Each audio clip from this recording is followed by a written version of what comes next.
കരസേനയിൽ ലാൻസായിക്കായി ഉത്തർപ്രദേശിൽ സേവനമനുഷ്ഠിക്കുന്ന KS അജിത്ത് അവധിക്ക് നാട്ടിലെത്തിയതാണ്. പുൽപ്പള്ളിയിൽ ഉത്സവപ്പറമ്പിൽ bike നിർത്തിയതുമായി ബന്ധപ്പെട്ടാണ് പ്രശ്നങ്ങളുടെ തുടക്കം. പോലീസുകാർ സംഘം ചേർന്ന് ക്രൂരമായി മർദ്ദിക്കുകയായിരുന്നുവെന്ന് അജിത്ത് പറയുന്നു. പോലീസ് സ്റ്റേഷനിലെത്തിച്ചും മർദ്ദിച്ചു. ഇക്കഴിഞ്ഞ വെള്ളിയാഴ്ച രാത്രിയിലാണ് സംഭവം.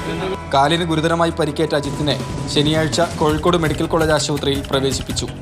പോലീസുകാരെ കയ്യേറ്റം ചെയ്തതിനും ഔദ്യോഗിക കൃത്യനിർവഹണം തടസ്സപ്പെടുത്തിയതിനും അജിത്തിന് പുൽപ്പള്ളി പോലീസ് ഇന്ന് അറസ്റ്റ് നോട്ടീസ് നൽകി.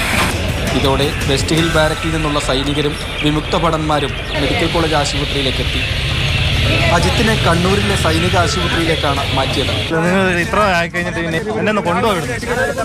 അവിടെ ലോക്കപ്പ് ചെയ്ത് ലോക്കപ്പിൽ മൃഗീയമായി മർദ്ദിക്കുകയാണ്. അവിടെ ചവിട്ടി അദ്ദേഹത്തിൻ്റെ കാലടക്കം പൊട്ടിക്കുകയുണ്ടായിരുന്നു. അപ്പോൾ അത് തന്നെയാണ് ഇത് ഒരു ലോക്കപ്പ് മർദ്ദനമാണ്. അപ്പോൾ ഈ ലോക്കപ്പ് മർദ്ദനത്തിനെതിരെ ശക്തമായ നടപടി പോലീസിൻ്റെ ഭാഗത്തു നിന്നുണ്ടാവണം. അത് പുൽപ്പള്ളി പോലീസ് ഇത് അന്വേഷിച്ചാൽ ഒരിക്കലും അവർക്ക് എതിരായിട്ടുള്ള ഒരു ആക്ഷൻ ഉണ്ടാകാൻ പോകുന്നില്ല എന്ന് ഞങ്ങൾക്കറിയാം. അതുകൊണ്ട് തന്നെ ഇത് ഏതെങ്കിലും ഉന്നത അധികാരികൾ ഈ കേസ് ഏറ്റെടുത്ത് ഇതിനെതിരെ ഈ ഒരു ലോക്കപ്പ് മർദ്ദനത്തിന് ശക്തമായ നടപടി സ്വീകരിക്കണമെന്നാണ് ഞങ്ങൾ എല്ലാ വിമുക്ത ഭടന്മാരുടെയും സൈനികരുടെയും ആവശ്യം. മർദ്ദിച്ചവർക്കെതിരെ അജിത്ത് കോഴിക്കോട് മെഡിക്കൽ കോളേജ് പോലീസിന് നൽകിയ പരാതി പുൽപ്പള്ളി പോലീസിന് കൈമാറി. അജിത്തിന്റെ മൊഴി പോലീസ് രേഖപ്പെടുത്തിയിട്ടുണ്ട്. അതേസമയം അജിത്തിനെ മർദ്ദിച്ചിട്ടില്ലെന്നാണ് പുൽപ്പള്ളി പോലീസിന്റെ വിശദീകരണം. ഉത്സവവുമായി ബന്ധപ്പെട്ട ഗതാഗത ക്രമീകരണത്തിന് ചുമതലപ്പെടുത്തിയ പോലീസുകാരുമായി അജിത്ത് വാക്കുതർക്കത്തിലേർപ്പെട്ടു.